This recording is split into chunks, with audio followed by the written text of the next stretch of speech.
Манда бүгүн 5/5 көрсөтүүбүздө бизде Баткак айыл аймагынын өкмөт башчысы Кокобек Балырбаевич жана анын командасы кош келиңиздер.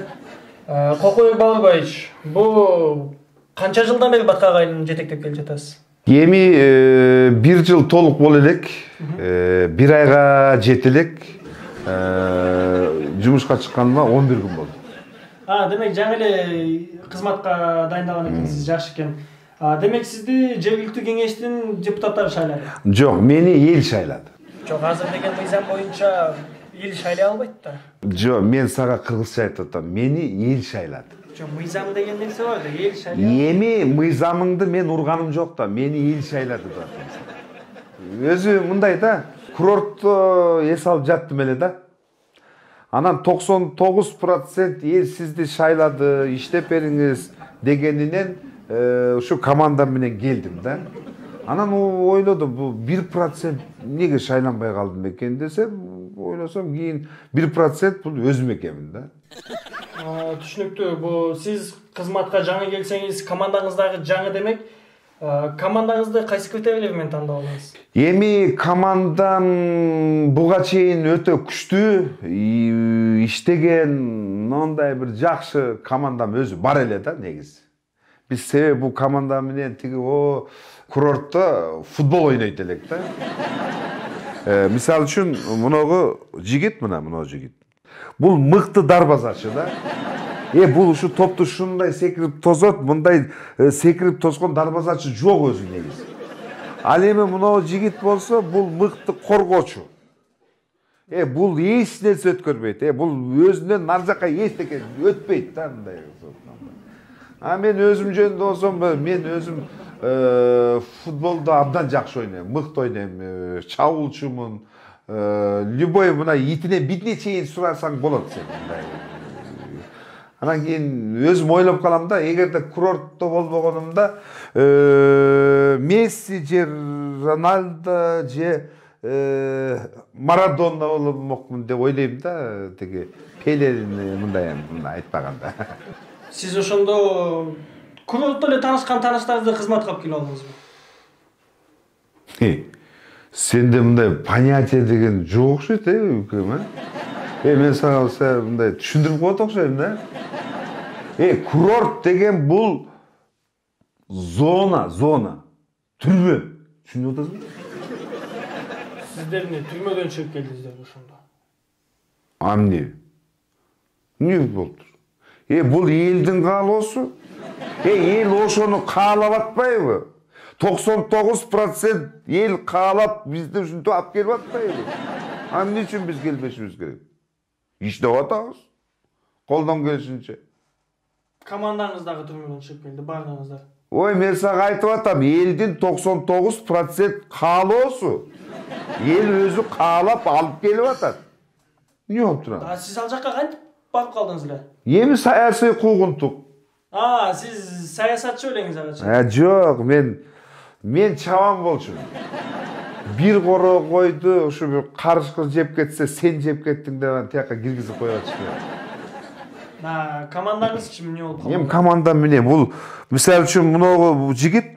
Эгерде курортто болбогондо, бул жигит жанагы колунда таяк менен кармап бар, бийиктикке секирип боюнчачы, бул олимпиаданын чемпиону болмок.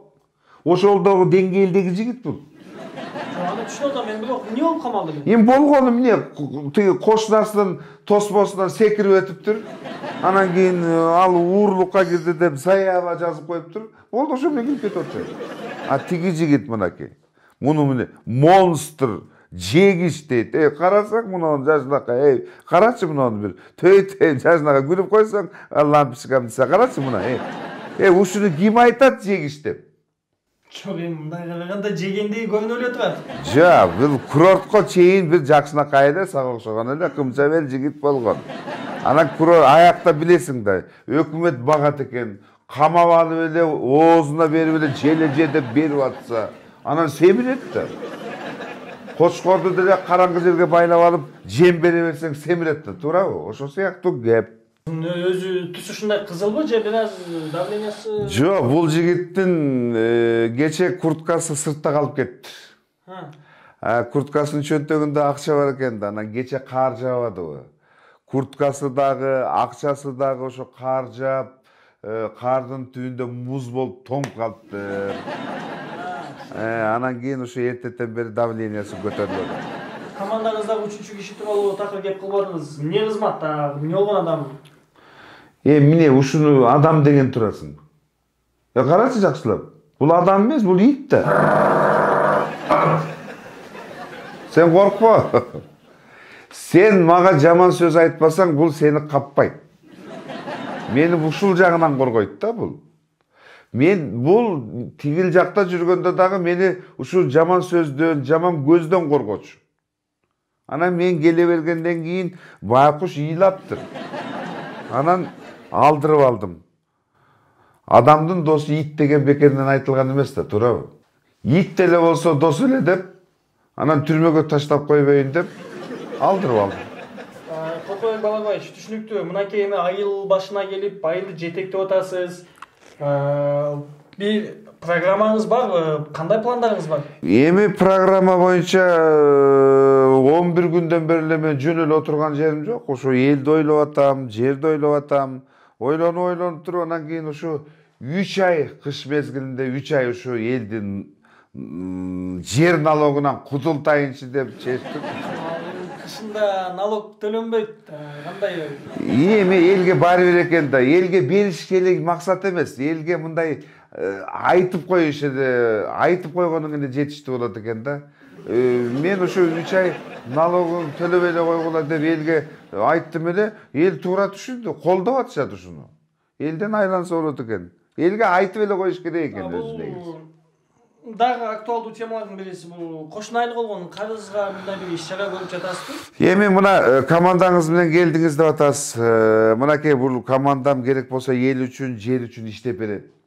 Кудай кааласа булар бекер иштеп берем деп атат. Тиякта ичип жегени ошо менен кандай десем кусканы болот да. Анан эми булар кусса, мен тиги айылдагы карыздардан кутулганга мүмкүнчүлүк түзүлөт. Программама ушуну киргиздим. Мен кечиресиз Кокобек Балабаевич, бирок мен мындай түшүнө алган жокмун. Баткак айылынын эли бул кандай эл, эмне болгон эл мындай? Түрмөдөн адамдарды алып чыгып келип башына коюп алса да боло берет. Мен түрмөдөн чыктым деп айттымбы? Мындай сөзүңө жооп бересиңби? Жок, эми Мен чыктым деп айткан жокмун да, туурабы? Баткак айыл өкмөтү зонанын ичиндеги айыл болуп атпайбы?